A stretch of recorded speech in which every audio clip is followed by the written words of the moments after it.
Good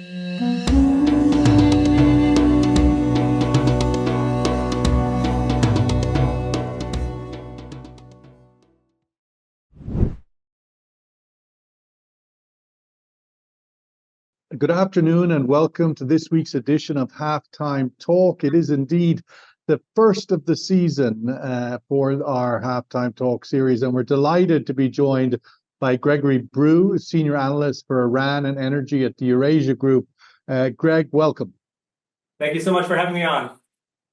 Well, it's probably very opportune and good timing to have you on, to be honest, and to kick off the new season with a focus on Iran, because, of course, one of the big stories over the summer while we were away on our season break was the election of Masoud Pezeshkian as president of Iran, the first reformist president to be elected in close to 25 years since Mohammad Khatami.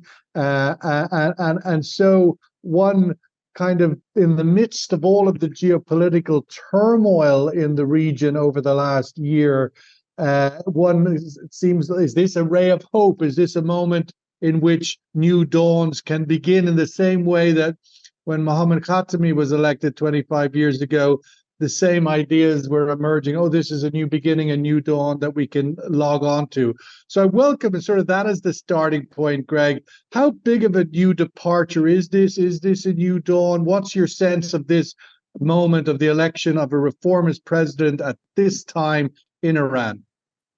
Well, it certainly came as a surprise. We think back to May, which feels like ancient history, the sudden and shocking death of President Ibrahim Raisi in a helicopter crash, which produced this sudden political crisis inside Iran. They held a snap election, which they were required to do so under the constitution within 40 days.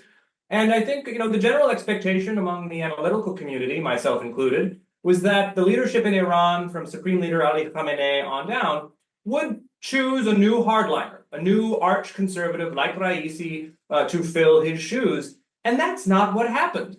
In fact, there was quite a contentious, or I should say competitive election between a number of hardline figures and Masoud Pezeshkian, who sort of emerged from backstage, if you like, a relatively little-known figure who was permitted to run, under Iran's system. Candidates for higher office have to be cleared by the Guardian Council, a group of clerics largely controlled and influenced by Khamenei. Pezeshkian was surprisingly allowed to run when other reformists were kept out. He swept to victory on the back of increased popular support, a clear indication that as far as domestic politics are concerned, there was little appetite for a new hardliner president, someone who would come in and basically serve as Raisi 2.0.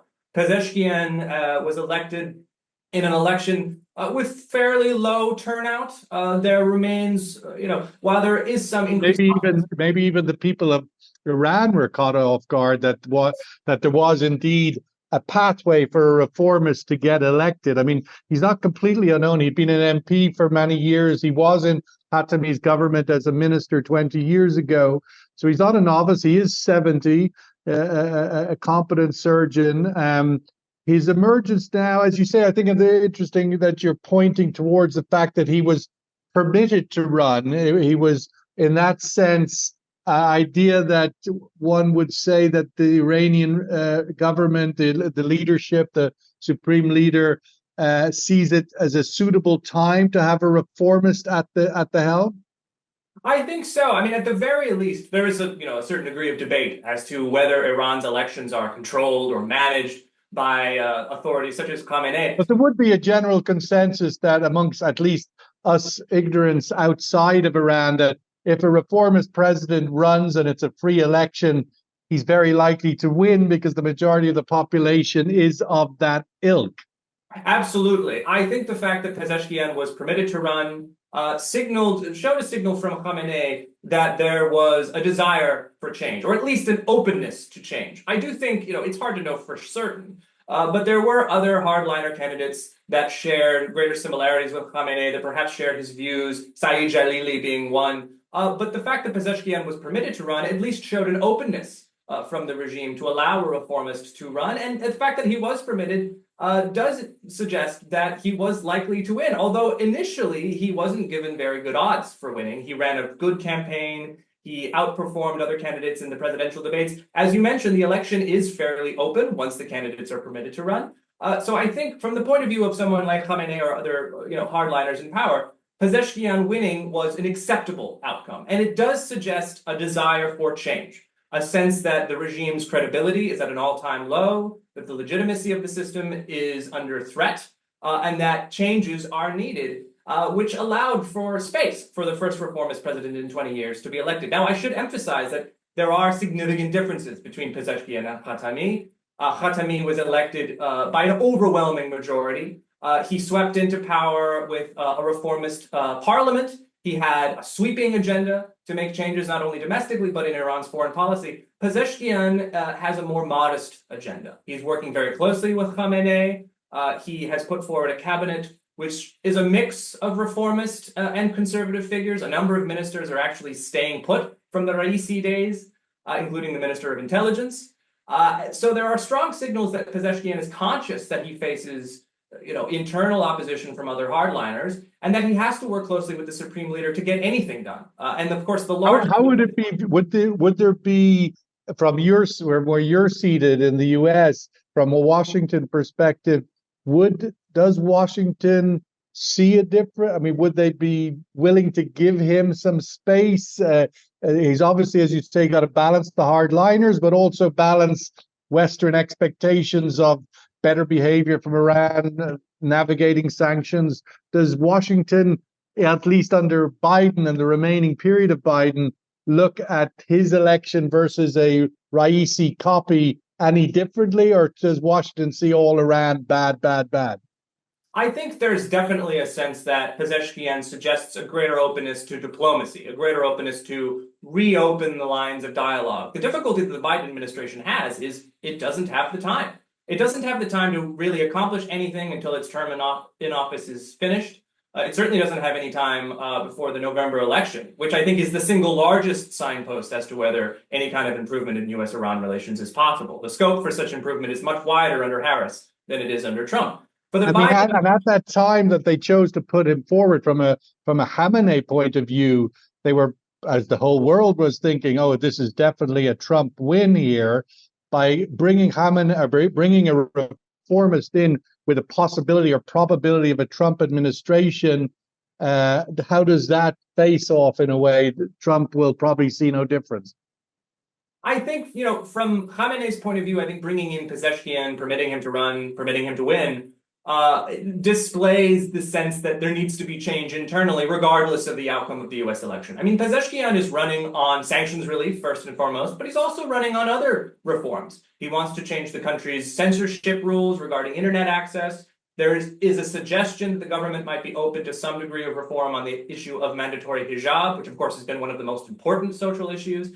Simply allowing a reformist government to come in suggests that the regime is conscious that it needs to do something to boost its credibility, to boost its legitimacy. During the debates, there was a sense that whoever wins the presidency will have to deal with Trump. As you mentioned at the time, it looked like Trump was the likely winner. I think it's still quite possible that Trump wins. But the attitude out of Tehran is that they're not only facing the United States, they're facing the EU, they're facing regional states.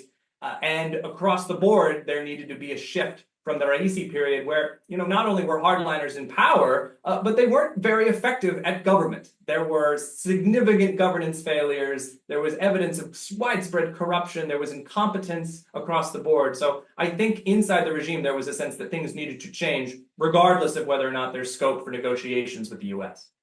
As we come now, Greg, to the first anniversary of the October 7th events and the subsequent invasion of Gaza and all of the traumas that are involved in all of that. But from a wider point of view and from an Iranian point of view, there's been a number of moments, and most recently, I mean, whether Raisi and now the new reformist president is coming into office at a time when the face-off with the big enemy Israel has never been, probably in the 40 years of this more than 40 now, 45 years of the Islamic Republic, that the tensions, the firing of missiles at each other for the first time, and so forth. But ultimately, we have avoided from what would be a defined escalation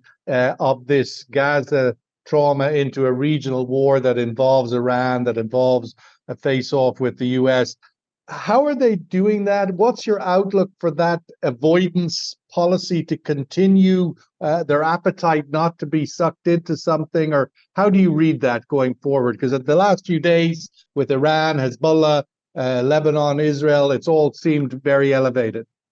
I completely agree. I mean, the fear from October 7th onwards was that the crisis would blossom into some kind of regional conflagration, some kind of regional conflict. And we've seen spikes in tensions. We've seen heightened periods of escalation, April probably being amongst the most heightened, although the current moment we're in is quite similar. My view is that Iran seeks, in many ways, the conflict has served its interests. It bogs Israel down in a domestic security crisis. It keeps Israel's resources focused on the issue of security, on the issue of Gaza, increasingly now also the West Bank and the border with Hezbollah. This serves Iran's interests to a certain extent because it keeps Israel preoccupied. But obviously, the risk of escalation to Iran is great. And in general, the leadership in Tehran wants to avoid a regional escalation. They are conscious of their conventional military inferiority against Israel and certainly against the United States. Khamenei has in the past displayed a tendency towards strategic patience and risk avoidance. And I think that stance has continued through this crisis. The current moment is illustrative. In the immediate aftermath of the Haniyeh assassination in Tehran, there was an overwhelming emphasis in rhetoric on retaliation. Khamenei himself made this very clear. We have not seen retaliation. Instead, we've seen restraint. Where is that restraint coming from? It's coming from, I think, deterrence. The United States has deployed considerable military assets in the region and has made it very clear to Iran that there would be repercussions from another direct attack like April. There is the desire to avoid doing anything that may undermine a ceasefire deal, albeit a deal that in the moment looks quite unlikely. But there's also this sense that, Iran, Khamenei wants to avoid action that could undermine scope for diplomacy in the future. There is an emphasis on obtaining sanctions relief from the United States. There is an emphasis on, expanding, changing, improving Iran's international status, its international relationships, and retaliating against Israel again and doing so directly could undermine those efforts. It's safer to do nothing and to not take on the increased risks of escalation against Israel. Especially over, as embarrassing as it is. Exactly. There's a Palestinian leader killed in Tehran, not a senior Iranian leader, which, is a slightly different thing. But what has happened again in the last few days, Greg, is further announcements that the Iranian nuclear program continues to move forward in the quiet background of all of this sort of front of stage turmoil, and the announcement by the International Atomic Agency saying that Iran has now got to 60% enriched uranium potential, which ultimately, for beyond technical terms, is they're closer to the capabilities of creating a nuclear weapon than they were before. How big or not is that an issue, do you think, going forward? What does it tell you about the regional dynamics? Well, it points to two important factors. And the first is this question of the Islamic Republic's sense of its own deterrence, right? It is trying to deter attacks, provocations by Israel, and to a lesser extent the United States, through a variety of means. The so-called resistance front axis, Hezbollah, the Houthis, Iraqi militias, that sort of thing, help to buttress Iran's conventional deterrence. The relationship with Russia does something similar. In the immediate aftermath of the April attack, where Iran attacked Israel directly, we did see a sharp increase in rhetoric from Iran's leaders, suggesting that another round of escalation, another attack from Israel, would provoke a nuclear escalation. Iran is a nuclear threshold state and has been for at least a year, if not longer. Comments made recently by Secretary of State Blinken suggesting that Iran was just a few weeks away from enriching enough material to potentially build a bomb. That has been the case for over a year now. Iran has been enriching at 60% since 2021. It's been stockpiling 60% uranium since then. The IAEA report that was made available just yesterday suggests that Iran is staying the course as far as enriching uranium, stockpiling, continuing its activities, limiting the access of UN inspectors. So that suggests that Iran wants to maintain this nuclear threshold state, this nuclear hedge, if you like, in the event that its conventional sources of deterrence are further weakened. That's the first factor. The second factor is this question of diplomacy with the West, diplomacy with the United States. Iran may see its advanced nuclear program as a source of leverage. It may see continuing escalations, continuing expansions in enrichment as a way of putting pressure on the U.S. to force the U.S. to offer concessions of its own. I don't know if that strategy is going to work. It has not worked on the U.S. in the past, but it does suggest that Iran does seek some scope for bargaining, some scope for diplomacy, but it's doing so from an entirely different vantage, an entirely different position than it was in 2014, 2015, when its nuclear program was much less evolved. What about, you mentioned in there the sort of the sort of third country actors, the bolstering of Iran's position, Russia, etc. But what about China? Where is the China-Iran relationship? Clearly, there is a lot of economic announcements. There is a lot of Iranian oil going to China. Does China act? Is it a game changer in this regional geopolitical chess match? You know, one thing that's been interesting to watch over the last 10 months or so, since October 7th, since the outbreak of this crisis, is which actors have become more involved. The United States, for instance, has been incredibly involved since the outcome of the crisis. It, of course, is Israel's main ally, but it's also continues to be the military power, the military hegemon in the Middle East. China has not become very involved. In fact, it seems to be taking steps to limit its involvement. Its relationship with Iran has not progressed very far. It certainly hasn't progressed as far as the Iranians would like. China takes Iran's sanctioned oil, I think largely for commercial reasons. This oil is cheap. Nobody else can buy it. The Chinese have an enormous appetite for oil imports, as we all know. And so Iran is something of a captive source of supply for the Chinese teapot refiners who can buy it at an affordable cost. Beijing is balancing its regional relationships, right? The Gulf states, Saudi Arabia, the UAE, Qatar, they matter as much, if not more, than Iran does to China's strategic and economic outlook. At the same time, China is trying to manage its competition with the United States. It's got issues closer to home, its own economy, for instance, the disputed state of Taiwan, the South China Sea. Getting further involved in a Middle East crisis, I don't think is something that Beijing really wants at this point. Even if Iran is looking for increased support from Beijing, it hasn't really been able to get it. It certainly doesn't want things to escalate. I mean, clearly, Iran in a regional war would be a big problem for China. I mean, Absolutely. given that they are the biggest beneficiaries of the export of oil from the Gulf. Absolutely. Any kind of regional conflict, regional escalation that spills into the Gulf is very bad for China. So naturally, it's something that China wants to avoid. Fortunately, everybody seems to agree. The Iranians, the Saudis, the Emiratis, everybody has been working hard at keeping this crisis from spilling into the Gulf. And I think Iran's recent success at exporting oil to China is part of that. Iran, of course. Well, the other big part of that, which is, Greg, I welcome your insights on, because, of course, there is sanctions already in place to stop Iran exporting its oil. It would appear, I remember talking to Amos Hochstein when he was out of government during the Trump period, and saying, "Oh well, we did all the things to stop Iran exporting oil and so forth, and did the Iran deal, and now that's being blown." But it would appear during the Biden period that Iran is exporting as much oil as it possibly can. So obviously the markets are limited, as you said, China, one of its few possibilities, but nonetheless, it's getting a lot of oil to market. Does that continue? What is the message that one should read from that and the Americans' tolerance of that scale of exports? I think there are really three reasons why the Biden administration has been, let's say, less willing to get aggressive about sanctioning Iranian oil. The first is operational. It's harder to sanction this flow. There, of course, there are larger numbers of so-called shadow tankers that can move this oil through illicit channels. There is a network of various intermediaries, actors based in Hong Kong, Dubai, elsewhere, that can help facilitate the flow of oil from Iran to teapot refiners in China. Simply getting at these actors through sanctions is tougher than it was 5 or 6 years ago. That's the first problem. The second problem is economic. Since 2022, the Biden administration, this administration, has been very sensitive to any kind of actions that could place upward pressure on the price of oil, upward pressure on the price of gasoline. That is not something that this administration has wanted especially to in an election year.